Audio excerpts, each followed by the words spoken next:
김정일 회장님은 1928년 9월 29일 함경남도 단천군 단천읍 용성리에서 출생을 하셨습니다. 이북에서 그러니까 태어나신 것이죠. 1953년 3월 21일 서울대학교 공과대학 전기공학과를 졸업하셨고요. 1953년 4월 10일 6.25 때죠. 제1기 공군 특별학도 간부 후보생으로 입대해서 1955년 5월 23일 날 중위로 제대를 하셨습니다. 이렇게 6.25 참전용사이시기 때문에 특별히 현 정권에서 호국 영웅기장을 이렇게 수여했다고 합니다. 군인들에게 주는 최고의 훈장이라고 합니다.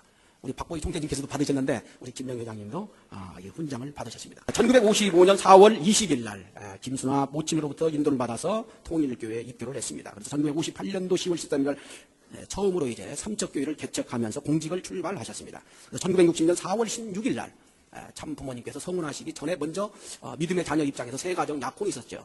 그 세 가정, 36가정 중에서도 그 세 가정의 제1가정으로 택함 받으셔서 정대화 사모님과 함께 축복을 받으셨습니다. 우리 정대화 회장님은 1955년 2월 1일 날 우리 회장님보다도 2달 먼저 입교를 하셨고 1955년 7월 4일 날 이화여대에서 통일교 다닌다라고 해가지고 퇴학을 당하셨던 장군이십니다. 그리고 참부모님 수라상을 초창기 때부터 이렇게 모셨던 아주 귀하신 분입니다. 우리 오늘 정대화 회장님도 오셨습니다. 1962년 6월 1일 날 협회 총무부장 겸 서울지구 제3지역장을 하셨고 1963년 10월 14일 날 우리 재단에 이사를 하셨습니다. 1970년 8월 1일부터 77년 2월 23일까지 우리 한국협회의 제2대 협회장이 되셨고요. 그 다음에 1977년 2월 23일부터 1981년 5월 9일까지 우리 재단 비서장을 역임하셨습니다. 1977년 11월 22일부터 1981년 8월 30일까지 제4대 또 협회장님을 또 역임을 하셨고요. 그다음에 1986년 11월 1일부터 1990년 11월 10일까지 제6대 또 협회장님을 하셨습니다. 그래서 협회장님만 15년을 하셨더라고요, 보니까. 국제승공연합 남북통일 국민연합 회장과 의장을 지내셨고, 그다음에 워싱턴 타임즈 사장도 지내셨고, 선문대학교 이사장도 지내셨고, 영국 국가 메시아이시기도 하십니다. 작년, 재작년부터는 특별히 참부모님의 특별한 명을 받으시고 천성경, 평화경, 참부모경을 편찬하시는 편찬 위원장도 맡고 계시고 계십니다. 작년에는 특별히 참부모님 또 명을 받으셔서 미국에 가셔서 미국 식구들을 일깨우는 큰 은혜를 연결시켜주신 집회를 하시고 돌아오신 지가 얼마 안 됩니다. 우리 김명희 회장님은 우리가 너무나 잘 아는 것처럼 우리 통일가 모든 식구들의 참 대형님이죠. 선배님이시고 또 원로십니다. 우리의 또 스승도 되십니다. 이 귀한 우리 회장님을 모시고 오늘 특별히 말씀을 드리게 되었습니다. 오늘 저는 우리 아버님의 성화하시기 전 마지막 기도를 중심으로 해서 오늘 말씀을 전하고자 합니다. 마지막 기도 말씀은 여기 주보에 나와 있습니다. 제가 한번 간단히 읽겠습니다. 다 이루었다.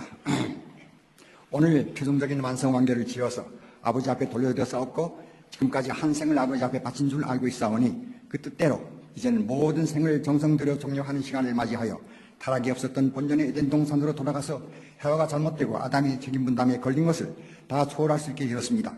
모든 것에 대한 해방 석방의 권한을 가지고 누구든지 부모님의 뒤만 따라오면 4차원에서도 4차원에서도 지옥 갈 수 있는 것을 천국으로 입양할 수 있는 4차원 입적과 14명의 아들 딸들을 중심 삼고 종족적 메시아가 국가를 대표할 수 있는 이름을 이루어 387개 나라만 복귀하면 다 끝나는 것을 선포합니다. 그 일을 위한 모든 것을 다 이루어싸웁니다. 다 이루어싸웁니다. 아주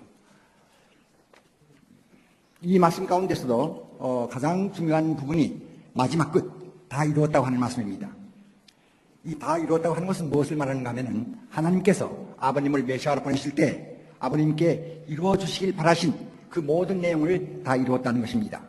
그렇기 때문에 우리는 그러면 아버님은 어떻게 하여서 하나님이 원하신 모든 것을 이룰 수 있었는가? 어떻게 마지막 이 땅을 떠나기 마지막 기도 그 외에 한마디도 말씀 못 하셨는데 마지막 기도의 이런 말씀을 할 수 있었는가 하는 것을 오늘 저는 말씀드리고자 합니다. 이 사람들은 보통 이 말씀은 하나님께 기도하는 말씀이라고 생각을 합니다. 그렇지만 저는 그렇게 생각하지 않습니다. 이 말씀은 물론 하나님 앞에 드린 보호 기도이긴 하지만은 이 말씀 우리 모든 식구에게 전 세계에 있는 모든 축복 가정과 모든 식구에 주신 마지막 유언입니다. 아버님이 돌아가시게 되면은 많은 식구들이 현재 상황이 10년 전이나 20년 전이나 현재나 별로 다름이 없고 또 우리가 사는 가운데서 좋은 소식보다도 나쁜 소식에 접할 때가 많이 있습니다. 그런 것을 아버님께서 미리 아시고 이 말씀을 하셨다고 생각을 합니다. 그렇기 때문에 우리에게 이 말씀 당부하신 것은 무엇이냐면은 아버님이 하실 것은 다 이뤘다는 거죠. 그렇기 때문에 여러분은 그것을 믿고 여러분이 해야 할 일을 열심히 다해 주기를 바란다는 그 마지막 소원, 마지막 부탁이 여기 담겨 있는 것입니다. 그래서는 아버님께서 이 생에서 정말 돌아가시기 전까지 밤낮을 가리지 않고 수고하셨지만은 그 가운데서 가장 중요한 것이 무엇이었는가, 어떻게 이루셨는가 하는 것을 이제부터 잠깐 말씀을 드리고자 합니다. 아버님이 공덕 섬린호정을 출발하신 것은 우리 대한민국이 해방된 1945년 8월 15일부터입니다. 아버님께서는 하나님께서 이 기독교를 오시는 메시아를 위해서 준비하신 단체로 아셨기 때문에 아버님은 그때부터 사실은 미리부터 교회에 나가시면서 여러 교회 목사 장로들과 친분도 맺었지만은 해방 후부터 직접 목사 장로들을 찾아가서 아버님의 뜻을 알 수 있도록 여러 가지로 많은 모색도 하고 말씀하셨습니다. 그렇지만 그때는 아직도 아버님께서 원리 말씀을 하실 수 있는 그런 때가 되지 않았기 때문에 원리 말씀을 하나도 하시지 못하시고, 다만 그들이 영적으로 아버님이 어떠한 분인가 하는 것을 알 수 있기를 바라신 마음으로 접촉하셨던 것입니다. 그렇지만 많은 사람들은 하늘 부모님으로부터 직접 계시를 받는 입장에 있지 않았기 때문에 아버님에 대해서 바로 알 수가 없었는데, 그래서 아버님은 마지막으로 1945년 8월 11일부터 이스라엘 수도원으로 찾아가서 그곳에서 6개월간 봉사 생활을 하시게 되었던 것입니다. 김명문 씨는 영적으로 많은 것을 받았고 또 영적으로 많은 것을 아는 분입니다.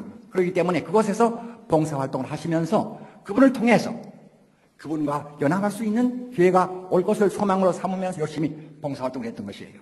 그런데 그 때가 되어서 그분이 아버님께 대해서 증거하기를 이분은 솔로몬 왕의 영광으로 오신 분이고 장차 하나님의 뜻을 위해서 크신 일을 할 뿐이라 하는 것을 증거했습니다. 그렇지만 증거는 해놓고 행동은 따르지 않았습니다. 그러니까 하늘에서는 거기에 있는 식구들에게 뭐라고 계시를 하셨는가 하면은 이 김백문 선생보다도 우리 아버님을 따라야 된다는 계시를 주식한 것이에요. 그러니까 그 단체에서 어떻게 됩니까? 지도자로부터 아버님을 따르면 문제가 없지만은 지도자는 따르지 않는데 식구들에게 그런 계시가 내려서 식구들이 아버님에 대해서 따르기 시작한다면은 그 교회는 혼란이 올 수밖에 없지 않습니까? 그렇기 때문에 아버님은 사실은 위에서부터 아래까지 모두가 다 하나가 되어서 아버님과 하나 되기를 바라셨지만은 그것이 이루어질 수 없는 그런 상황이 된 것이에요. 그렇기 때문에 아버님 말씀 보면은 6개월 후에 이곳에서는 도저히 안 되겠다는 판단을 하시고 그곳을 떠나시게 된 것입니다. 그리고 한 2달도 안 되어서 하늘은 아버님께 북한으로 가라고 하는 계시를 내리신 거예요. 그래서 아버님께서는 그 말씀을 따라서 가족을 다 버리시고 1966년 6월 6일에 평양에 도착하신 것입니다. 도착하셔서는 남한에서 기독교 단체와의 연결이 되지 않고 기독교 단체를 찾을 수가 없었기 때문에 이제는 사탄 세계인 북한에 가서 더 어려운 환경 가운데서 아버님과 하나 될 수 있는 기독교 단체를 찾지 않으면 안 되는 노정이 있었던 것이에요. 그래서 아버님은 자리를 잡으시자마자 그때부터 새 말씀은 아니지만은 신약 구약 성경 말씀을 중심으로 해서 말씀을 전하기 시작했습니다. 그러니까 거기에 하늘에서 계시를 받는 분들이 그 아버님이 계신 곳으로 찾아오기 시작했습니다. 그러니까 지금까지 열심히 자기 교회에 나오던 식구들이, 교인들이 아무것도 모르는 무명의 청년회계로 몰리기 시작하니까 그 교회에서 문제가 생길 수밖에 없었지요. 그래서 거기에 사람들이 많이 모이니까 2달 된 그때부터 벌써 아버님의 모인 곳에 와서 폭행을 하고 아버님을 때리고 식구들을 끌어가고 하는 일이 벌어지고, 그래도 그것이 말 뜻대로 되지 않으니까 마지막에는 그 기독교 목사들이 그냥 보안소에 고발을 하게 된 겁니다. 고발을 하게 되기 때문에 아버님은 그달 2개월도 되지 않은 2개월 조금 지나서 1986년 8월 11일에 대동보안소에 갇히게 된 것이에요. 거기서 갇혀서 100일간의 고생을 하시게 되었습니다. 그렇지만은 아버님이 그곳을 가실 때에는 영적으로 그 안에서 영적 집단과 만날 수 있는 기회가 있다는 것을 아시고 소망을 가지고 거기 가신 것이에요. 사실 그대로 그 안에는 성주교에서 성주교 신자라고 있던 호빈이라고 하는 분이 복중교라고 하는 새로운 교단을 만들어가지고 영적 집단을 만들어서 사람을 많이 모으고 인도를 하다가 그 영적 역사 때문에 호빈 그 교주와 또 몇 사람 간부들이 오기에 갇혔습니다. 그 대동보안소에 갇혔어요. 그 안에서 호빈 씨는 여자이기 때문에 아버님과 다른 감방에 있었고 거기에 제자 가운데 중요한 분이 아버님과 같은 감방에 들어오게 되었습니다. 거기서 아버님은 그 사람과 많은 대화를 했어요. 그랬는데도 그 사람은 뭐라 했는가 하면은 나는 당신을 따르지 않고 내 교주인 호빈을 따르겠다고 그랬어요. 그러니까 시간이 가면 따라서 아버님은 이제 위험한 때가 그 호흡인 그 간부들 앞에 온다는 것을 아셨습니다. 그렇기 때문에 위험을 무릅쓰고 조그만 신문지 쪽지에다가 하나 비밀 연락 문서를 쓴 거예요. 그 내용이 무엇이냐면은 당신 내가 누군가 하는 것을 알아보라. 기도해보라. 그리고 모든 것을 부인하고 나가라고 그랬어요. 이 짤막한 문자를 써서 보낸 거예요. 그러면 그 부인하라는 것은 무엇인가 하면은 호빈 씨가 구속된 것은 자기 몸속에 주님이 있어서 자기가 배가 진동하면은 그 주님이 말씀을 하기 시작해가지고 그 말씀을 받아서 식구들을 인도했던 것이에요. 그러니까 이 사실을 부인하라고 한 겁니다, 아버님은. 그 사실 때문에 갇혔기 때문에 아버님 그 사실만 부인하면은 나갈 수 있다고 생각하셔서 그 말씀을 부인하고 나가라고 하는 거예요. 그렇지만은 호빈 그분은 자기가 지금 주님이 자기 몸속에 와서 자기를 인도하는 것은 자기 생명으로 한 거예요. 그것을 믿고 그 신앙을 가지고 그 단체를 인도해 왔기 때문에 그것을 부인한다는 것은 자기의 모든 것을 부인한 것과 마찬가지이기 때문에 거기에서 이분 한 고민하게 된 거예요. 아버님을 따를 것이냐, 그렇지 않으면 자기가 지금까지 믿어왔던 신앙을 따를 것이냐. 결국은 아버님보다도 자기가 믿어왔던 그 신앙을 따르기로 결심한 거예요. 그래서 아버님의 말씀을 거부했습니다. 그런데 그 아버님의 쪽지가 당국에 발견되었어요. 그래서 아버님은 사실 그 내용은 아무것도 아니죠. 내용은 뭐 위험한 것이 없으니까 툭도록 얻어맞고 결국 11월 20일에 거기서 수방되었어요. 그 나와요. 얻어맞고 방사 상태에서 그 바닥을 내쳐졌습니다. 그래서 이 아버님은 다시 식구들이 부모를 모셔다가 아버님 모셔다가 잘 보양을 해서 다시 건강을 회복할 수 있게 되었으면, 그렇지만 거기 들어갔던 그분들은 자기 신앙 풀리지 않고 끝까지 그것을 밀어붙였기 때문에 결국은 전부가 다 공산당국에 의해서 사형을 당하게 되었습니다. 그러니까 아버님이 목숨에서라도 그 영통 집단과 만나서 그들과 하나 되어서 하나님의 섭리를 진행하기를 바라셨던 그 소망도 이루어지지 않게 되었습니다. 그러니까 남한에서도 안 되었고 북한에서도 안 되었기 때문에 결국은 기독교 집단과 함께 하고자 하는 그 뜻은 완전히 무산되고 만 것이에요. 그러니까 결국은 아버님이 말씀 가운데 보면은 만약에 기독교가 하나 되었더라면은 그 기독교 신자들이 아버님의 손발이 되어서 하나님의 뜻이 7년 안에 이루어졌을 것이라는 말씀이 있습니다. 그렇지만 그 소망이 다 깨져버린 거예요. 그러니까 다시 이제는 아무것도 없는 자리에서 아버님은 새로운 섭리를 출발할 수 있는 노정을 다시 알면 안 되게 되었습니다. 2000년 전에 예수님 오셨을 때 유대교와 유대 백성이 예수님을 부인했을 때 예수님 어떻게 되었습니까? 40일 금식과 사탄의 3대 시험을 받는 노정을 걸어가시게 되었습니다. 마찬가지로 아버님도 기독교계에서 완전히 배만 받았기 때문에 아버님은 아버님도 예수님과 마찬가지로 3대 시험 노정을 걸어가시지 않으면 안 되는 길을 출발하시는 거예요. 그 첫째가 무엇이냐면은 다시 아버님이 하나님의 대신자 자리까지 올라갈 수 있는 조건을 몸소 세우는 것이에요. 첫째가 바로, 그래서 아버님은 박을용이라고 하는 하나님의 부인을 자칭하는 그분의 집에 가서 거기서 종회부터 봉사하는 생활을 하게 된 겁니다. 그곳에서 우리가 아는 종적인 8단계 노정을 탕감복귀하는 길을 걸어야 된 거예요. 그래서 아버님은 제가 한전에 있을 때 그 평양에서 온 한 청년이 있었어요. 근데 이분이 내가 우리 교회에 나온다는 걸 알고 나를 이제 교회에 못 나가게 하려고 그 당시 자기가 봤던 얘기를 하세요. 뭐라는 게 했는가 하면은 자기 집 근처에 그 박 할머니 집이 있었는데 거기에 아버님 와서 고생하는 걸 봤다는 거예요. 그런데 그 아버님은 참 잘생겼고 또 멀쩡한 체구를 가지고 있고 그런 분이 그곳에 와서 종의 종살이 하는 거 모든 사람이 전부가 다 그거 이해할 수 있습니까? 전부가 다 욕을 했다는 거예요. 가진 나쁜 소문 다 내고 욕을 했다는 거예요. 어떤 사람들은 아버님 저주까지 했다고 그랬어요. 아버님은 그 당시에 방에서 살지도 못하고 그 바깥에 있는 외양간 거기에서 주무시면서 봉사생활을 했다는 거예요. 그러니까 누가 그걸 이해할 수 있습니까? 모두가 비난했지만은 아버님 그래도 아버님 뜻이 있기 때문에 그런 상황하지 않고 아버님 열심히 정성 다 들여서 모신 생활을 했던 것입니다. 이렇게 되어서 아버님은 종의 자리에서부터 종의 자리로 양자의 자리로 그 다음 직계의 아들 자리까지 올라간 거예요. 그리고 그 다음은 뭐냐면 그 할머니가 계시를 받기 시작하는데 이분은 바로 하늘나라의 장관이다. 하늘나라의 총리다 한 계시를 받았어요. 이것은 하늘나라의 살림살이 하는 거. 그것이 바로 어머니 자리 아닙니까? 그렇기 때문에 어머니 입장을 복귀한 자리에 서게 되었고 그 다음에는 이분은 예수와 같은 분이다 하는 증거를 받게 되었습니다. 그 자리가 바로 뭐예요? 아버지 자리 아닙니까? 그리고 그 다음에 무슨 계시를 받았는가 하면은 이분은 하나님의 대상실체다 하는 계시를 받게 된 거예요. 이렇게 되어서 결국은 아버님은 하나님 대상실체가 누굽니까? 참부모거든요. 그러니까 참부모 자리에 올라간 마지막 8단계 전체를 통과하는 섭리를 승리하시게 된 것입니다. 그렇지만 그때 마지막 그 계시를 받고 아버님께서 뭐라 하셨는가 하면은 이제는 당신이 나를 증거했으니까 이제부터는 나를 따라야 된다. 나를 따르라고 했습니다. 그렇지만은 그분이 영적으로 은혜를 받았을 때에는 그런 계시를 받고 그런 일을 통과했지만은 가만히 저기 생각해 보니까 그 이분 아무것도 아닌 사람 아닙니까? 결국은 나중에 가서는 그 자기가 받은 것을 믿지 않게 된 거죠. 그렇기 때문에 결국 아버님은 그곳을 떠나서 그 다음에 또 제2차 노정을 걸어가시게 되신 것입니다. 그 두 번째 노동이 무엇이냐 하면은 아버님 말씀 가운데 있는 43일간 영계에 가서 거기는 성년들과 더불어 하나님의 진리 말씀을 가지고 싸우는 기간이 있은 것입니다. 아버님 말씀을 보면은 거기 가서 아버님은 그 모든 성년들 앞에 그들은 인간이 타락했다는 인간 조상의 타락이 바로 타락의 근본을 뭐 알지 못하는 거지요.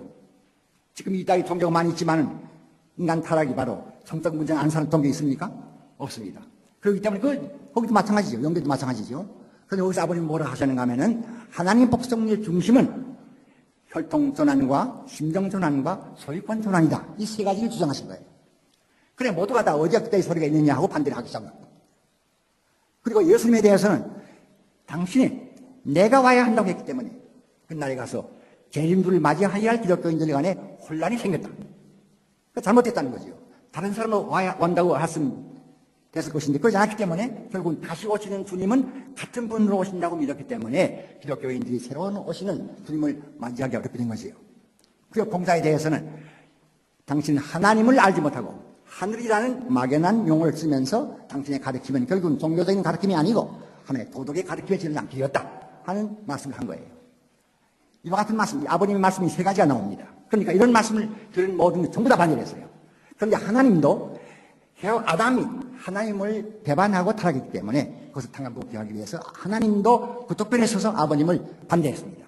그 말씀 가운데 뭐라고 나오는가 하면은 이 박할머니 집에 가서 종의 삶을 하던 이 사람이 와서 이따위 소리를 한다고 하나님 비난했어요, 아버님을. 그것이 아버님 말씀 가운데 나옵니다. 그렇지만 아버님은 그 신념을 굽히지 않았습니다. 끝까지 주장한 거예요. 그러니까 마지막에 하나님은 이제 판정을 내리실 때 바로 문아무개의 주장이 맞다 하는 결론을 내린 거예요. 그래서 아버님 말씀 보면은 나는 하나님의 인침을 받고 왔다. 이런 말씀이 있는데 이것은 바로 그때 얻은 겁니다. 하나님이 거기에서 바로 문아무개의 말씀이 맞다는 인을 친 거예요. 그 인침을 받고 하나님 이 땅에 내려오셨습니다. 그리고 그 다음에 제3차 노정을 거하신 거예요. 그것은 무엇이냐면 이제는 다시 제3차 아담의 입장이 다 복귀되었고 이제는 제2차 아담으로 오신 그 예수님께서 사명을 다 하지 못하고 가신 그 자리를 이제는 다시 거기서 이어가는 그 노동을 걸어가시는 만들게 되었던 것입니다. 그럼 예수님이 걸어가신 건 어디입니까? 예수님이 땅을 떠나가신 그 자리가 바로 십자가의 상입니다. 그렇기 때문에 아버님은 이제 다시 십자가의 길을 찾아가는 노정을 가시게 된 거예요. 이것이 바로 1948년 2월 22일에 아버님의 내무소에 다시 갇히게 되는 그 노정입니다. 거기서 갇혀가지고 결국 5월 20일에 흥남에 있는 특수 노무자 수용소에 가서 거기서 2년 5개월, 전체를 보면 2년 7개월 21일간이지만은 노무자 수용소에서 거친 옥고의 기간은 2년 5개월 조금 못 됩니다. 그 기간 죽음의 길을 통과해 나가신 거예요. 그러면 그 강제노동 수용소 어떤 것이냐면 먹이는 것은 조금밖에 안 줍니다. 일은 그 먹는 것의 3배 되는 일을 시킨 거예요. 그러니까 보통 사람은 다 시간만 가면은 다 죽어나갑니다. 그렇기 때문에 강제노동 수용소는 십자가와 마찬가지로 사람을 서서히 죽이는 사형들 같은 곳이에요. 여기서 아버님은 살아남지 않으면 안 되는 것입니다. 그러면 예수님이 이 땅에서 돌아가시게 된 그 근본 원인은 어디에 있었는가 하면은 애써 찾으신 12제자와 하나 되지 못하고 12제자가 전부 다 도망갔습니다. 만약에 12제자가 예수님 하나 되었더라면은 예수님 그 기대 위에서 제2차 아담으로서 제2차 해와를 찾아서 하나님 앞에 축복을 받아가지고 산부모의 자리에 올라갔을 것이었는데 12제자를 잃어버리면 말미암아서 전체를 다 잃어버리게 된 거예요. 그래서 십자가에 돌아가시는 겁니다. 그렇기 때문에 아버님께서도 제3차 아담으로 오셔서 제3차 해와를 찾아서 산부모의 자리에 올라가려면은 이 사형틀에서 12제자를 다시 찾고 나가지 않으면 안 되는 노정을 걸어가시는 것이에요. 근데 그 안에서 12제자를 찾는 살아남을 뿐만 아니라 12제자가 이제 찾고 나와야 되는 노정을 출발하시게 된 것입니다. 우리는 지금 자유세계에 살고 있습니다. 마음대로 누구와도 만날 수 있고 마음대로 말할 수 있는 이곳이지만은 사람을 전도하기가 쉽습니까? 얼마나 어렵습니까? 그러면 그 감옥 안에서, 더구나 공산 감옥 안에서 더구나 하나님에 대한 말씀 하나도 할 수 없는 것이고, 그게 마음대로 사람 만날 수 있습니까? 마음대로 말할 수 있습니까? 그런 자리에서 아버님은 살아남을 뿐 아니라 그 안에서 12재산을 찾고 나와야 한다는 거예요. 이것은 보통 인간은 할 수 없는 일입니다. 이것을 아버님은 해낸 거예요. 그럼 어떻게 해냈는가? 아버님은 거기 생각할 때 이것은 마음 자유가 없기 때문에 하늘을 동원할 수밖에 없다. 하늘 동원하는 길을 가시게 된 거예요.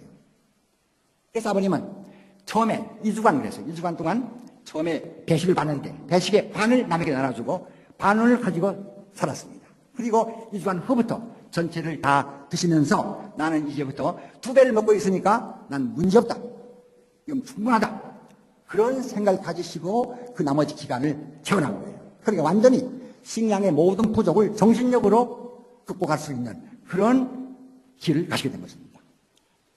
그럴 뿐 아닙니다. 그 안에서는 아버님은 2년 5개월 동안에 3번이나 표창을 받았어요. 모범스러워서 그곳이 사탄 세계이지만은 그곳을 위해서 최고의 정성과 충성을 다해서 자기 임무를 한 거예요. 그런 생활을 하셨고 또 그곳에서 같이 나온 분들이 뭐라 하시는가 하면은 아버님이 주무시는 것을 보지 못했다고 한 거예요. 이것은 무엇을 말하느냐? 주무시하는 거 아니지요. 누구보다도 늦게 주무시고 누구보다도 먼저 일어나서 일하시고 이것 때문에 사람은 아버님 주시는 것을 보지 못한 거예요. 이런 생활을 하셨고 또 언제나 하나님의 아들로서의 위신을 지켰다는 거죠. 배급받는 조그만 물 그것을 아껴서 거기다가 전 같은 걸 가지고 매일 밤 아버님은 몸을 닦았다는 거예요. 그러니까 하나님의 아들로서 이 귀한 몸을 깨끗이 지켜야 한다는 그 신도를 가지고 그런 생활을 하신 것이에요. 그렇기 때문에 결국 그런 생활을 통해서 영계가 동원하지 않게 된 것입니다. 그래서 도상들이 자기 후손에게 나타나서 뭐 아무 대로 가라, 뭘 갖다 드리라, 뭐 어떻게 하라 이렇게 해서 그 영계를 통해서 아버님은 24명 이상의 사람을 전도한 장석이 되었습니다. 마지막 때 전쟁이 일어나가지고 마지막 때에 전세가 불리하게 되니까 공산당국은 그 죄수들을 처형하기 시작했어요. 아버님을 처형하게 된 예정날이 10월 14일이었습니다. 그런데 그날 다행히도 유엔군이 흥남으로 진군해 와서 감옥에서 아버님은 자유범이 되신 것입니다. 이와 같이 되어서 결국 아버님 그 안에서 12명 이상의 제자들을 만들고 그리고 무사히 나오시게 된 것입니다. 그래서 거기서 이제 평양으로 걸어가서 열흘 좀 걸어가서 평양에서 또 먼저 거기서 전도되었던 식구들을 찾아가는 일을 했습니다. 40일간 걸렸다고 그랬어요. 40일간 전부 식구 찾아서 이제는 남한으로 같이 가자고 하는 말씀을 전한 거예요. 그렇지만은 거기서 아무도 말씀을 따르지 않았습니다. 그분들 나중에 한 말이 뭐냐면은 만약에 아버님이 평양에서 원리 말씀을 해 주셨다면은 그렇지 않았을 것인데 아버님은 신약 성경, 구약성경 말씀밖에 안 했다는 거예요. 그렇기 때문에 자기들은 아버님 따르지 않았다 이런 말을 하고 있어요. 그러니까 우리와 얼마나 다릅니까? 우리는 다 말씀 다 받고 있잖아요. 그렇지만 그러면서도 아버님이 어려운 일을 처할 때에는 또 흔들릴 사람도 많이 있지 않습니까? 북한은 더구나 2년 7개월 이상 떨어져 있었고 아버님 새 말씀 주지 않았고 그런 상황이기 때문에 아버님은 따라가지 않아서 당연한 입장이 된 거예요. 그래서 아버님은 김원배 선생하고 박정환 이 두 사람을 끌고 도보로 남한으로 나온 겁니다. 그날이 바로 1950년 12월 4일에 출발해서 부산 토령에 도착한 것이 52년 1월 27일입니다. 도착한 거예요. 도착하자마자 그 해 5월 11일부터 52년 5월 10일까지 1년간에 걸쳐서 원리 원본을 집필하셨습니다. 그리고 53년 7월 20일부터 이제 말씀을 전파하기 시작한 거예요. 그 전까지는 원리 말씀 하지 않았는데 그때 처음으로 강연실 전도사를 대구로 보내서 대구에서 개척 전도를 시작하였습니다. 이것이 바로 아버님의 원리 말씀을 발표하기 시작한 그때입니다. 그러면 왜 하필 아버님은 1953년도에 가서 원리 말씀을 시작하셨는가? 53년도에 아버님 몇 살입니까? 33세입니다. 예수님 언제 돌아가셨지요? 33세 때. 그러니까 예수님의 그 나이 맞춰서 아버님 53년도부터 새 말씀을 전파하기 시작하신 거예요.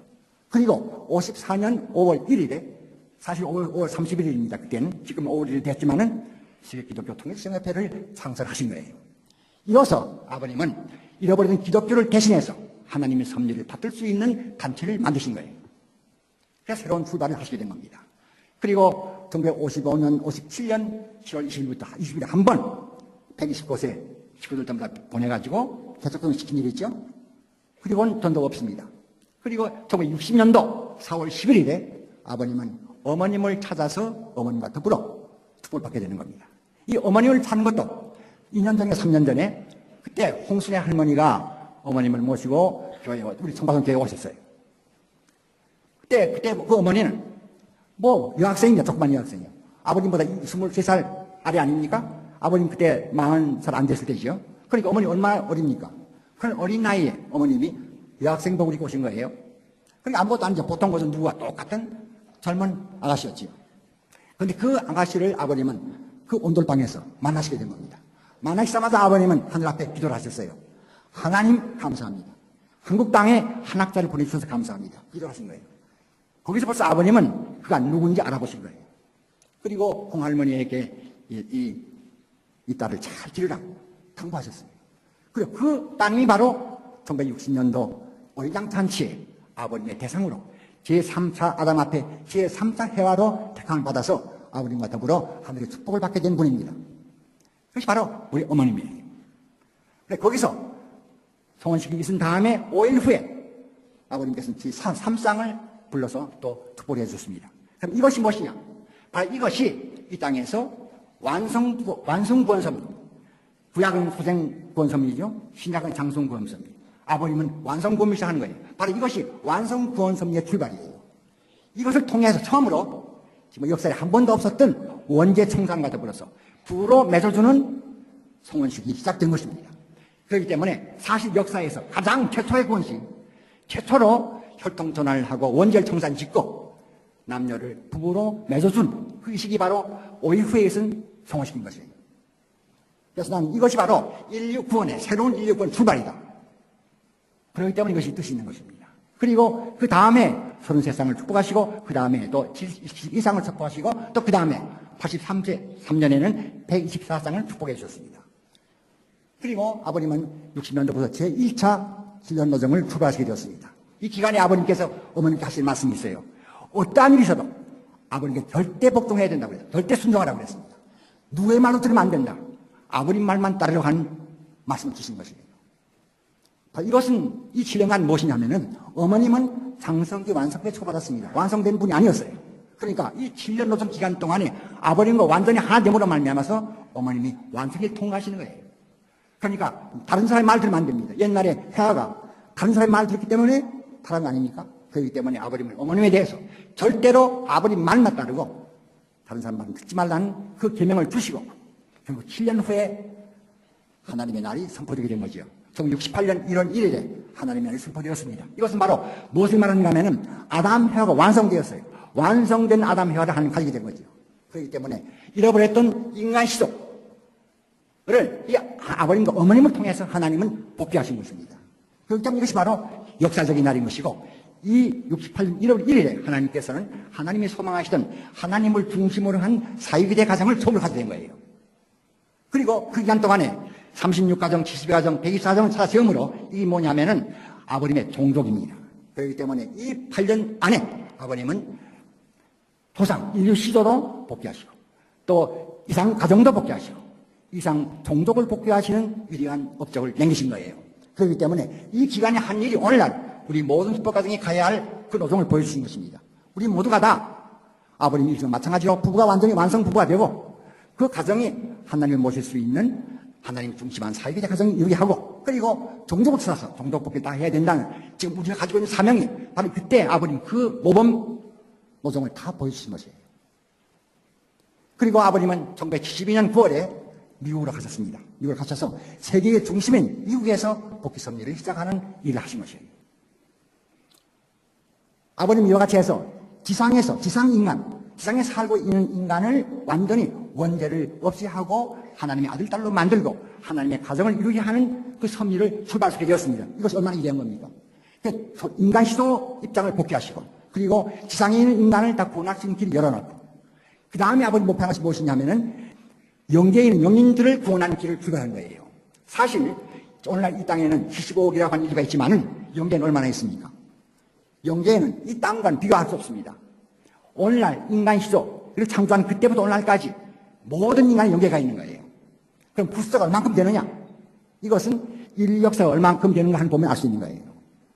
지금 고고학자들은 전 세계를 돌아다니면서 특히 더운 지방에서 우리와 같은 고고학에서는 우리를 호모사피엔스 또는 새로운 신자를 써서 신인이라고 부릅니다. 신인과 같은 홀격을 가진 뼈가 어디 있는가 찾아다닌 거예요. 찾아다닌 것 가운데 지금까지 가장 오래된 골격이 나온 것이 3만 5천 년 된 겁니다. 그런데 지금은 분자 생물학이 발전되어서 요즘은 유전자 연구를 합니다. 유전자 연구를 해서 유전자가 오늘날의 유전자가 되기까지 얼마나 걸렸는가 유전자의 진화 과정을 연구해 본 결과 학자들이 내려온 결론이 뭐냐면 5만 년 걸렸다는 거예요. 적어도 5만 년 걸렸다는 겁니다. 그렇기 때문에 오늘날 우리 신인의 역사는 5만 년, 최소한도 5만 년 이상이에요. 그러면은 인간 지금 우리가 요즘 아버님께서 돌아가시기 전에 얼마 몇 년 전에 210개 동안 다 헤어나라고 그랬죠? 축복받으라고 그랬죠? 그러면 5만 년이라고 하면은 그 조상 몇 대가 되겠는가? 제가 계산해 보니까 적어도 1800대 되는 거예요. 그러면 얼마나 많은 영기가 영계에 있겠습니까? 영인들이. 영인들이 있는 숫자는 적어도 1조 내 1조 훨씬 더 되는 거예요.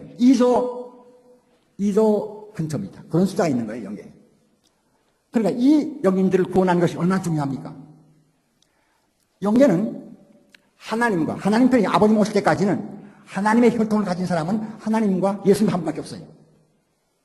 기독교를 믿고 간 사람도 모두가 다 제자를 할 때 예수님 시대를 할지라도 그들은 원계 통산도 받지 못했고 혈통 전환을 받지 못했기 때문에 모두가 낙원에 있는 영계 할지라도 그들은 원죄가 있고 같은 혈통 가진 사람들이에요. 하나님 혈통이 아닙니다. 하나님의 혈통을 가진 영인들이 생기기 시작한 것은 아버님께서 이 땅에서 축복을 해주신 축복을 받은 그 사람들부터 하나님의 혈통의 자녀가 되는 거예요. 그렇기 때문에 아버님이 축복해 주신 다음 영계, 우리 식구들 가운데 영계 한 사람 많이 있죠? 그런 사람들이 지금 하나님의 혈통의 자녀로서 같은 쪽에 있는 거예요. 다른 건 전부 다 같은 혈통이니까 딴편이에요. 이런 상황이 영계의 상황입니다. 그러니까 이런 데서 어떻게 아버님은 영인들을 구원할 수 있는 길이 여는가? 우리 원리에 보면은 영인 부활은 영인들이 땅에 재림해서 땅에서 자기와 상대가 되는 사람을 찾아서 그 사람들을 통해서 원리 말씀을 듣고 부활한다는 부활 원리가 있죠. 만약 그렇게 되면 얼마나 오래 걸리겠습니까? 영인들이 재림하기도 어렵고 또 와서 자기 상대되는 사람을 찾는 것이 쉽지 않습니다. 또 상대를 찾다 하더라도 그 사람들은 늘 뭐 원리 관계 됐습니까? 그러니까 그들을 통해서 원리 말씀을 듣고 부활 은사를 받는다는 게 대단히 어려운 거예요. 그렇기 때문에 아버님은 영계에서 그것을 해결할 수 있는 길이 없는가 그걸 찾은 겁니다. 아버님은 축복 받을 시기 50년대부터 청평에 가서 많은 정성을 들였어요. 그때 우리 식구들 많이 갔지 않습니까? 방울 낚시도 하고 밤을 새고 그렇게 했습니다. 그리고 거기 처음 수련소를 지은 것도 청평이에요. 그때 7일간에 수련소 지은 지 않습니까? 목사 수련할 때 7일 만에 지었다고 해서 도깨비집이라고 그러죠. 그렇게 지었고 그 후에 청평에다가 수련소를 만들어 오늘날 영적인 역사라는 수련소가 청평에 생긴 거예요. 결국 아버님은 영적인 영계와 가장 가까운 그 지역을 아버님 찾아다니다가 찾은 곳이 청평입니다. 그래서 청평에다가 천정구를 찍고 천성왕님 궁전을 찍고 하신 것이 모두가 다 영적으로 볼 때 아버님이 그것이 적지라고 보셨기 때문에 그렇게 된 거예요. 아버님 그것을 찾고 거기서 이제 영인들을 구원하신 섭리를 수반하는데 그것을 위해서 1984년 1월 2일에 성화하신 흥진님을 영계에 보낼 때 아버님이 어떻게 하셨습니까? 흥진님을 아버님 대신자로 영계에 보냈다고 했어요.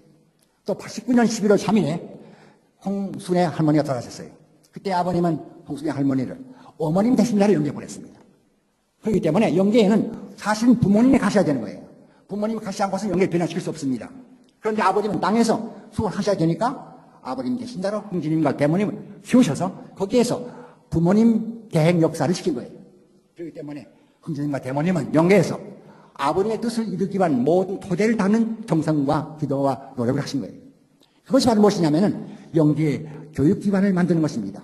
아버님 말씀 보면은 우리가 천성경 만들 때 나는 그랬어요. 우리 식구들한테 아버님이 영계에다가 교육기관을 세워야 한다는 말씀을 찾으라고 그랬어요. 그래서 많은 곳에 나왔어요. 많은 곳에 나왔고 1978년 거기에는 영계에 원리 교육을 하는 제도를 만들어야 한다는 말이 확실히 나와 있습니다. 그렇기 때문에 아버님은 영리에다가 교육기관, 영인들을 수련시키는 교육기관을 세우는 것을 목표로 해서 섭리를 해 나오신 거예요. 여러분, 여기에 33년 이상 된 우리 식구들이 1996년도 3월달부터 정평에 가서 40일 수련한 것을 여러분 알 겁니다. 그때 어땠습니까, 형편이?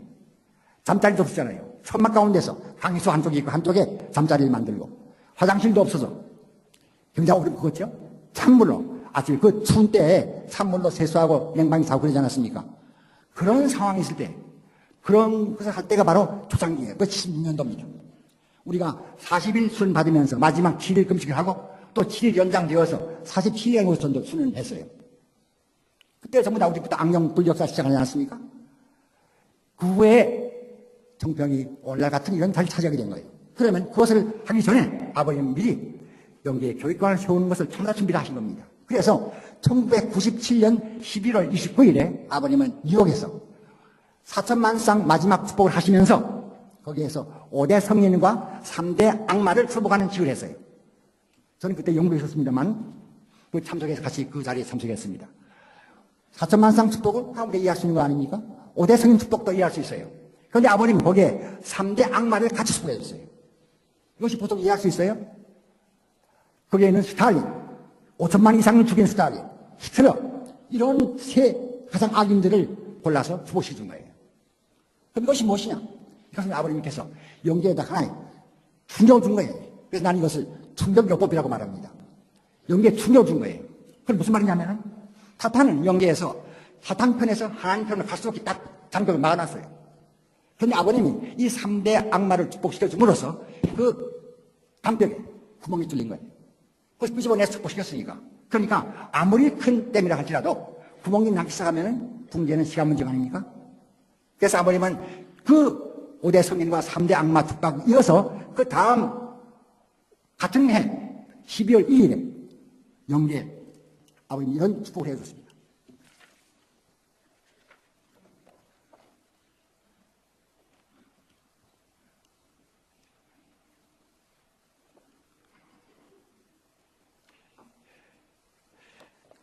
(97년 12월 1일에 영계 축복 계문 선포를 했어요.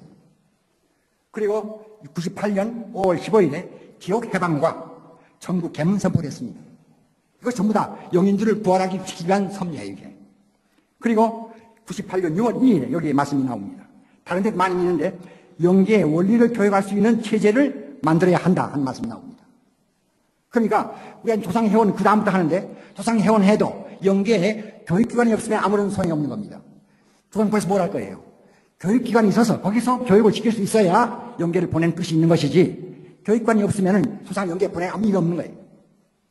그러면 왜 영계가 쉬우냐는 거예요. 우리가 지금 땅에서 전도할 때 원리 말씀 전합니다. 그러면 하나님이 계시다, 영계가 있다, 영인체가 있다 이런 걸 말씀하지요. 지금 땅의 사람들은 보이는 것만 있다고 생각하지 않습니까? 그리고 어디 하나님 어디 있느냐?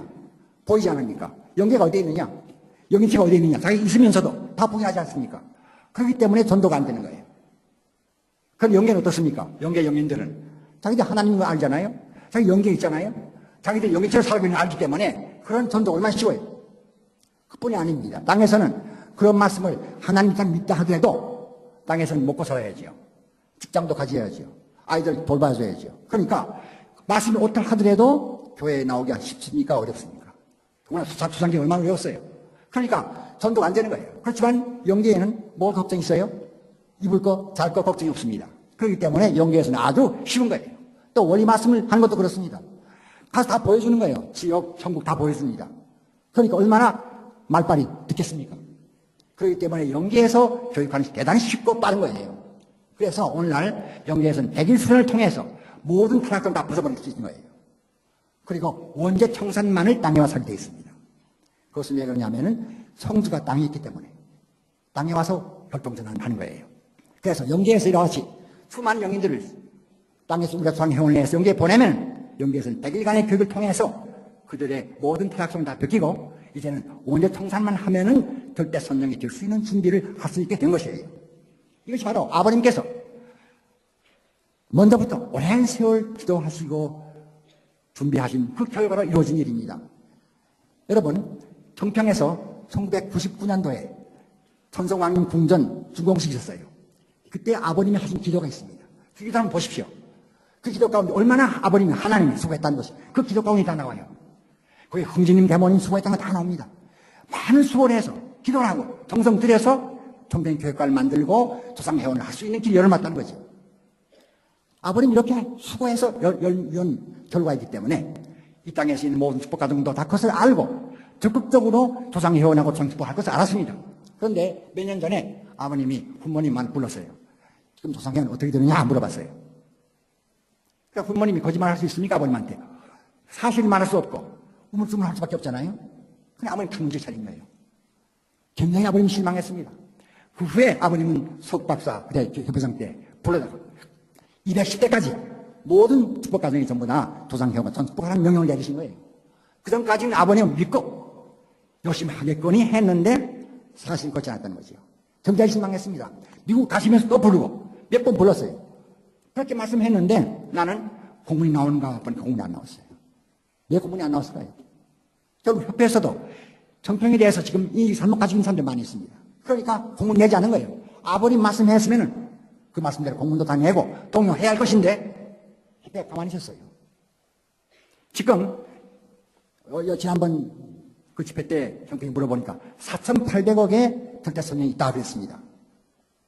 그럼 이것은 어디서 왔느냐는 거예요. 우리 조상회원 하면은, 전축복하면은 얼마 됩니까? 그게 210대까지 했죠. 거기 한쪽에 8명씩, 8줄 아닙니까? 한쪽에 4쌍 내열하니까, 남편 내열, 또 부인 사열하니까, 합계 8개, 거기다 210대 곱하기 8하면 얼마 됩니까?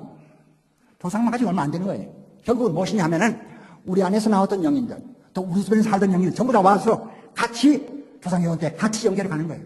같이 연결을 가서 같이 거기 수련 받고, 모든 학생 벗고, 그 다음에 또 축복식 할 때에는 같이 내려와서 축복을 받아가지고, 교대선이 되기 때문에 수람하는 것이지, 우리 조상만 가지고 안 되는 겁니다. 그런데 그 조상도 우리 식구들 다 하지 않고 있어요. 하는 사람은 열심히 하고 있지만, 하지 않는 사람 안 합니다. 왜 안 하느냐? 정평을 잘못 이해하고 있기 때문에 그렇습니다. 정평에서 괜히 뭐 돈을 벌게 한다든가, 무슨 하여간 좋지 않은 소문이 많이 있잖아요. 그런 것 때문에 안 하는 거죠. 그러면 정말 그러냐 하는 겁니다. 지금, 천정국이 어떻게 돼서 생겼고, 저 천성왕 궁전이 어떻게 생겼고 그 내역을 한번 알아보면은 정평이 얼마나 수고했다는 알 수가 있습니다. 우리 교회가 지금 뭐 이 교회가 우리 제일 큰 교회인데 외국 사람들 올 때 보여줄 것이 뭐가 있어요? 보여줄 거 뭐가 있습니까? 정평에 가서 보여줄 것밖에 없어요. 겉으로 봐도 그렇잖아요. 그런데 내적으로 우리 조상자 회원이 얼마나 중요합니까? 지금 아버님께서 뭐라 하셨는가 하면은 앞으로 병도 약주가 온다고 했어요. 그런데 그런 말씀 벌써부터 들었습니다만은 그런 일이 벌어지고 있습니까? 아직도 벌어지고 있잖아요. 왜 그러냐는 거예요. 영계가 적어도 반 이상 하나님 편에 와야 되는 겁니다. 영계 전체에 반 이상 선정이 되면 그때 가서는 하나님께서 마음대로 할 수 있는 거예요. 아직도 반수가 되지 않기 때문에 안 되는 겁니다. 우리가 지금 땅에서 전도 얼마나 어렵습니까? 이 15억 전도하는 얼마나 어려워요. 영계는 그렇지 않습니다. 영인들은 보내기만 하면 다 되는 거예요. 그런데 그걸 하지 않고 있다고 말이에요. 내가 영국에 가서 이렇게 말했습니다. 여러분, 정평에 갈 때는 거기서 가지 말라. 여러분 주위에 있는 영들 모두 불러 같이 가라고 그랬어요. 그랬더니 거기에 준다비라고 하는 영국 부인이 있어요. 이분은 혼자 된 부인인데 이분은 한국에 올 때 회원하러 오면은 여행을 합니다. 가서 여행해가지고 거기 다 데리고 와요. 그래 한국에 오니까 그때 흠뻑 그러더래요. 이렇게 많은 구름같이 많은 영은 처음 봤다고 그러더래요. 그렇게 많이 온 거예요. 그러니까 우리도 마찬가지입니다. 우리가 갈 때 우리 집안에뿐 아니라 우리 주변의 영들 다 데려가야 되는 거예요. 그렇게 해야만 빨리 영계가 선화되는 거예요. 하나님 편이 많아지는 거예요.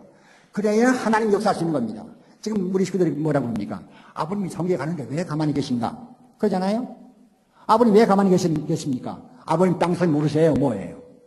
다 알지만은 아직도 불이 안 됐기 때문 아닙니까? 환경이 안 됐기 때문에. 그럼 그 환경을 누가 만들어야 되는 거 하는 거예요? 우리들이 빨리 영계가 빨리 하나님 편이 많이 되도록 그런 일을 해야 하는 것인데 우리가 안 하고 있잖아요. 도상회원하고 우리 주변 사람들 영들 전부 다 회원시키고 전축복 받게 하고 이런 거 부지런히 해도 될까 말까 한데 하지 않고 있으니까 이게 뭐예요? 안 되는 겁니다. 그러니까 하나님의 섬이 빨리 이루려면은 사실 땅보다도 영계가 더 빠른 거예요. 예수께서 뭐라고 그랬습니까? 뜻이 하늘에서 이루어진 것 같이 그랬어요. 하늘에서 먼저 이루어지게 되어 있습니다. 뜻이 하늘에서 이루어진 것 같이 땅에서 이루어지다 그랬어요. 영계다 먼저 다 이것이 다 하늘 편을 만들어 놔야 되는 겁니다. 그러면은 땅의 섬이 빨리 이루어지는 거예요. 그런데 영계도 하지 않고 땅에서 전도도 하지 않고 어떻게 하나님의 뜻이 이루어지겠습니까? 하나님께서 왜 예수님 오실 때 유대교를 세웠습니까? 메시아가 전도 다 합니까? 아버님 부모 오셔가지고 부모님이 전 세계 75억 다 전도하는 겁니까? 만약 기독교가 하나 되었으면 기회가 이루어진다 그 말이 뭐예요? 기독교인이 아버님의 손발이 되어서 그들이 전도해서 아버님의 세운 그 노동을 걸어가게 하면 빨리 될 그 말이에요. 기독교가 안 됐기 때문에 지금 통일교회가 그걸 대신해야 되는데 우리 친구들이 뭐라고 했어요? 손발리가 다 의미하는 거예요. 아버님이 전도를 해야 됩니까? 아직도 가셨는데 장성이 오지 않았다 이런 말 하는 사람이 있어요. 아버님이 하게 되는 겁니까 이게? 아버님 천주 메시아, 아버님이 이런 수상이 하는 거 아니에요. 저 청평에서 하는 것도 그 아버님이 해야 되겠어요? 아버님 아닌 다른 사람이 해야 되는 거예요. 동정 메시아가 뭡니까? 동정 메시아가 아버님의 손발로서 사람을 전도하는 거 우리가 해야 되는 거예요. 우리가 하지 않으니까 장성이 되지 않는 겁니다. 아버님 할 거 다 했다는 거예요. 지금 영계 영인들을 교훈하시면 다 일어났습니다. 이젠 조상회원 다 하고 조상축복식을 2009년 12월 12일부터 시작시켰어요. 그렇기 때문에 조상 영계 가서 저 청평에 가서 조상회원하고 축복하면은 영계가 빨리빨리 하는 건 다 되는 겁니다. 그런데 그걸 하지 않고 있어요. 그러면서 뭐 장성이 안 되었다. 어떻게 뜻이야 이런 말 하고 있거든요. 아버님 뭐라 하느냐? 하나님의 뜻은 하나님이 염려하고 부모님 염려합니다. 너희들은 그 염려하지 말라고 해요. 너희들은 뭘 해야 되느냐? 너희가 할 것을 염려하라고 해요. 우리 식구들은 자기 할 것은 하나도 염려하지 않고 뭐 큰 것이 안 이루어졌다. 이런 말만 하고 있다는 거예요. 우리가 할 것이 뭡니까? 완성복을 이루고 우리 가정을 하나님이 모실 수 있는 가족을 만들고 동독적 책임 메시아 책임하는 거 이것이 우리가 할 일이에요. 근데 그런 걸 하지 않으면서 어떻게 하나님의 천지 이루어집니까? 부모님 합니까? 부모님 할 일이 아니에요. 그렇기 때문에 여기 지금 다 이렇다는 게 겁니다. 아버님은 따르기만 하면 다 들어갈 수 있다고 그랬어요. 동독적 메시아 책임을 하면 다 이루어진다고 그랬어요. 그것을 하는 것은 부모님 하는 거 아닙니다. 우리가 해야 되는 거예요. 그리고 우리가 안 하면서 뭐라고 그래요? 이 말이 됩니까?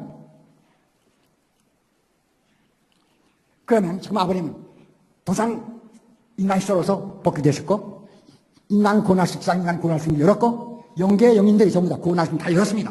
이제는 시간만 가면은 세상에 있는 모든 영인들 전부 다 구원받을 수 있게 되고 영계 영인들도 또 빨리 다 하나님만 될 수가 있습니다. 그리고 사탄이 1999년 3월 21일에 사탄이 굴복했어요. 왜 굴복했느냐? 사탄이 가만히 보니까 이제는 전부 다 하나님 편을 하지 않습니까? 장회원하고 축복해 주니까 전부 다 사탄 편을 전부 다 한단 말이에요. 하나님 편으로. 그러니까 사탄이 머리가 없어요? 영리하지요. 판시가 걸렸다는 말이에요. 그러니까 자연 굴복해 들어온 겁니다. 그러면 아버님 하시는 게 뭡니까? 사탄 굴복시키면 사탄을 없애버리는 거예요. 이걸 아버님이 했습니다. 그 다음에 또 뭘 했느냐? 아버님은 여기 있습니다.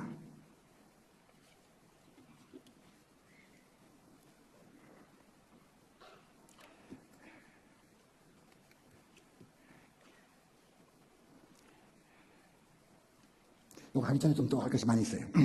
아버님은 1999년 9월 9일에 천지부모 천주통일해방 선포를 했습니다. 그때 구구절장 있죠, 구구절.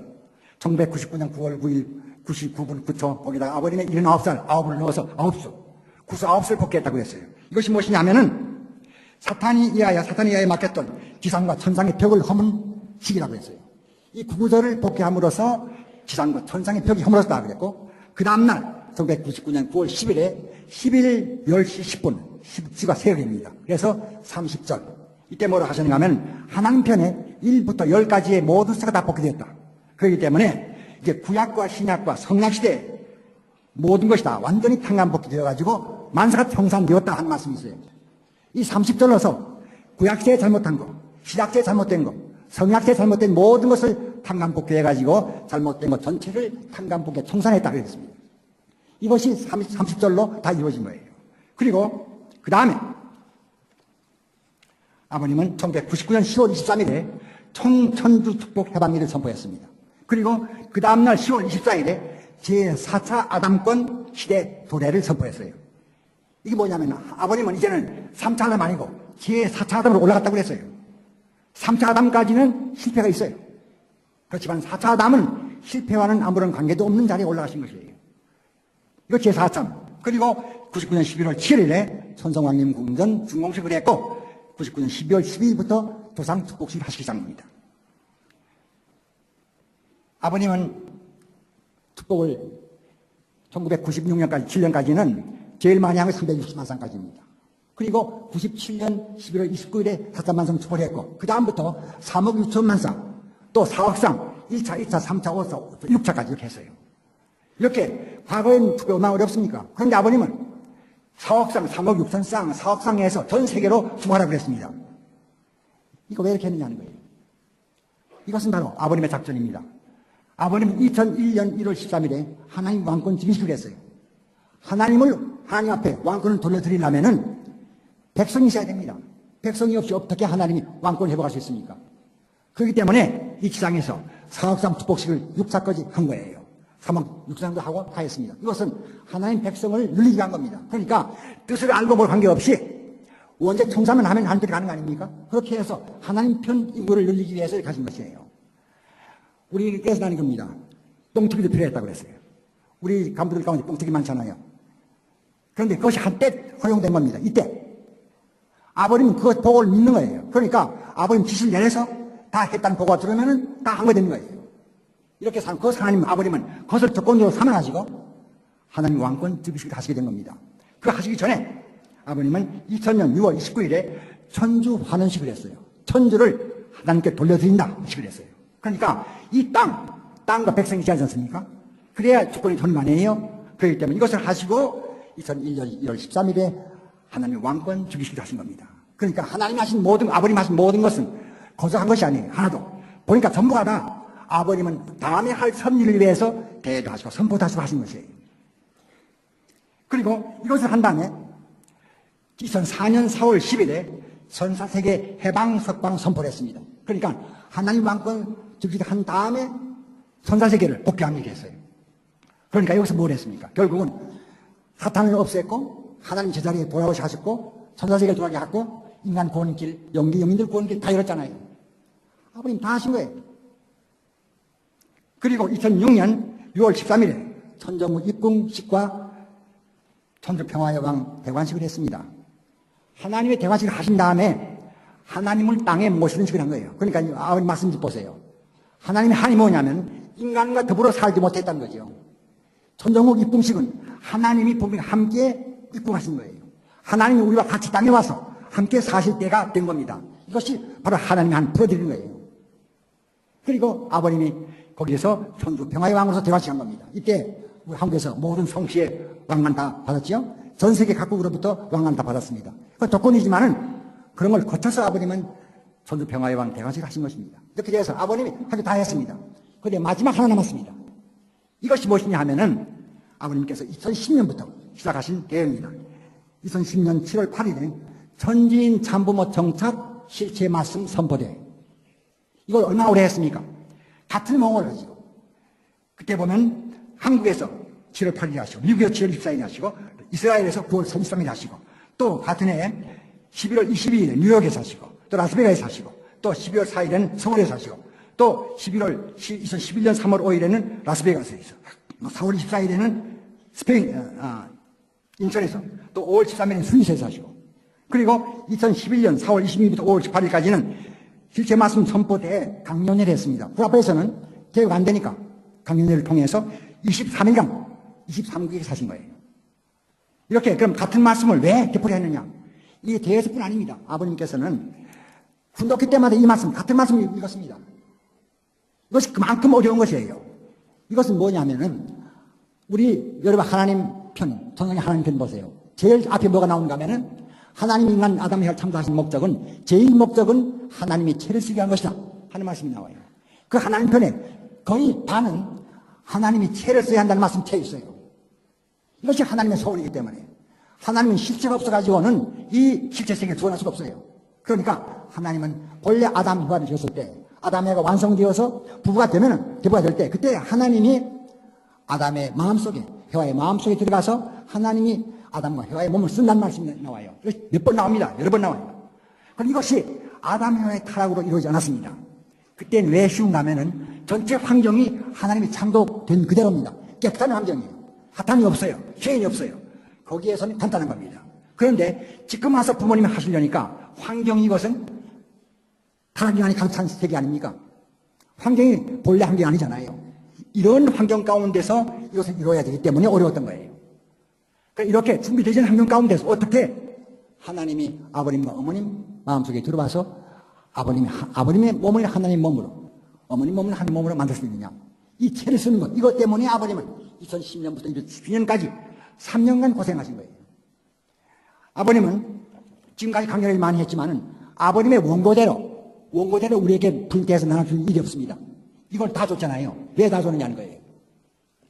예수께서 기도하실 때 세 제자를 데리고 겟세마네 동산에 갔습니다. 혼자 가서 기도하지 왜 같이 하느냐는 거예요. 세 제자를 같이 마음을 모아서 기도하는 것이 또 효과가 있기 때문에 한 거지요. 이것을 나눠주신 것은 거둬준 것이 아닙니다. 여기서 이것을 보고 읽으면서 아버님 같이 마음을 모아서 정성 들여달라고 해서 하신 거예요. 이게. 그냥 왜 그냥 줍니까 이걸. 이거 주신 목적이 그런 거예요. 그런데 그걸 우리가 했습니까 그대로? 그래서 결국은 이 3년간 수고해가지고 아버님 성공했습니다. 성공한다는 뭘 했어요? 여기 보면은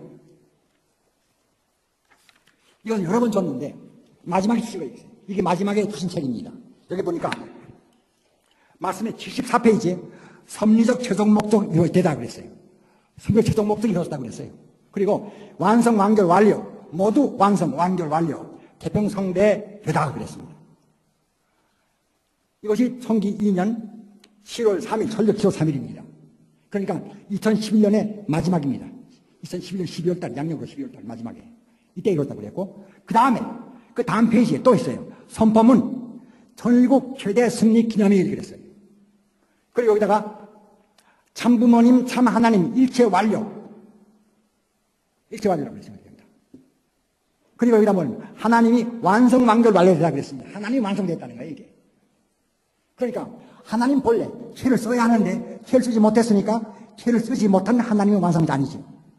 하나님이 죄를 썼기 때문에 하나님이 완성 완결 완료됐다고 해요. 그리고 여기다 뭐라 했느냐 시봉천국 되다 그랬습니다. 시봉천국. 이것도 무형의 하나님 어떻게 모십니까? 하나님이 죄를 썼기 때문에 하나님을 모시고 받드는 시대가 왔다고 해요. 그런 종교가 왔다고 합니다. 이것이 시봉천국 완성되다의 뜻이에요. 그리고 아래다가 아버님은 동그라미를 찍어 사인하고 여기다 하면 아버님 축했어요. 축했습니다. 아버님 자신이 축한다고 했어요. 얼마나 어려운 것을 했으면 이런 말이 썼겠습니까? 그렇기 때문에 마지막 말 기도할 때 다 이뤘다. 그것이 거저 헛말입니까? 아버님한테 다 했다는 거예요. 남아진 것은 아주시장 통곡이 이루어지지 않고 선상통곡이 이루어지지 않은 것은 우리 종독적 메시아 우리들이 해야 할 책임 안 했기 때문에 안 된 거예요. 아버님 그걸 다 열어줬습니다. 그렇기 때문에 다 했다는 거예요. 식구들을 말합니다. 아버님 돌아가셨는데 아직도 통곡도 이루어지지 않고 하니까 아버님 뭘 했느냐 이렇게 말하는 사람들이 있어요. 그러니까 지금 식구들 신앙이 흔들리고 있는 거예요. 아버님 뭘 했는지 확실히 모르니까. 아버님 뭐라는 확실히 안다면 식구들이 신앙이 흔들릴 수 있어요? 뭐 했는지 모르고 결국 겉에는 아무것도 나타나지 않았으니까 신앙이 흔들리고 있다고 말이에요. 아버님이 아셨기 때문에 이런 기도를 하신 거예요. 다 이뤘다는 걸 강조하시고 하신 겁니다. 여기 참 보세요. 얼마나 안타까운가. 마지막에 그래서 아버님 이젠 연결을 가져가 다 됐다고 아버님 받아들이려고 했어요. 다 됐다고 그랬잖아요. 그래서 이 기도해 보면 아버님이 연결하려다 기름 사실 딱 됐잖아요.